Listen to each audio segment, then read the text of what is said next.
This is Sex Talk with Natasha. So glad to be with you tonight.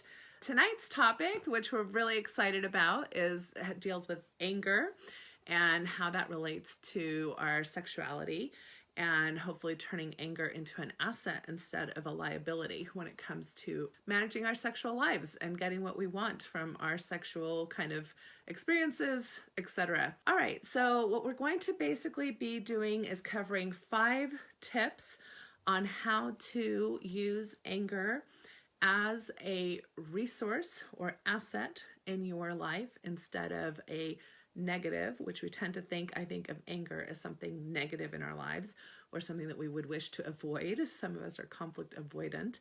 We're going to cover the typical reasons why people tend to experience anger when it comes to their sexuality or areas of their sex lives. We're going to cover the idea that anger is kind of a normal feeling and why it is such an important part of our experiences of feelings, why it's actually a necessary part of our experiences, and ways that possible anger shame could be getting in the way of communication.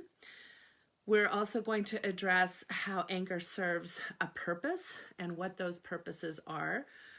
Primarily, we're going to talk about some physiological things you might notice about anger and help you tune into how anger resonates or shows up in your particular experiences.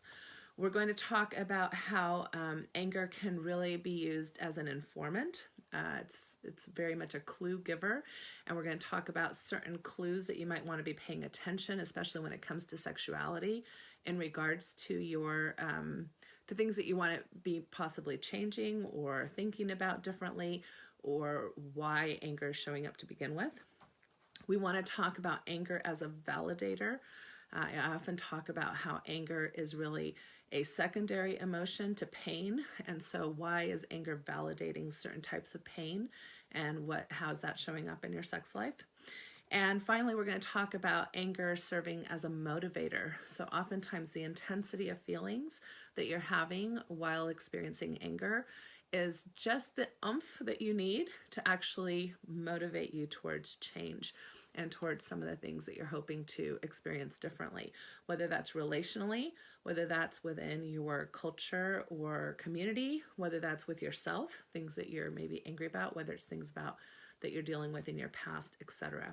So I'm really hopeful that you'll find this to be an interesting topic. I know that I find dealing with topics of anger very important in the clinical work I do as a sex therapist. And I think that if we suppress anger or try to not pay attention to it or let it become unmanageable, those types of issues actually get in the way of the things that we want instead of using it as an asset. And I hope you'll join us. Take care. Bye-bye.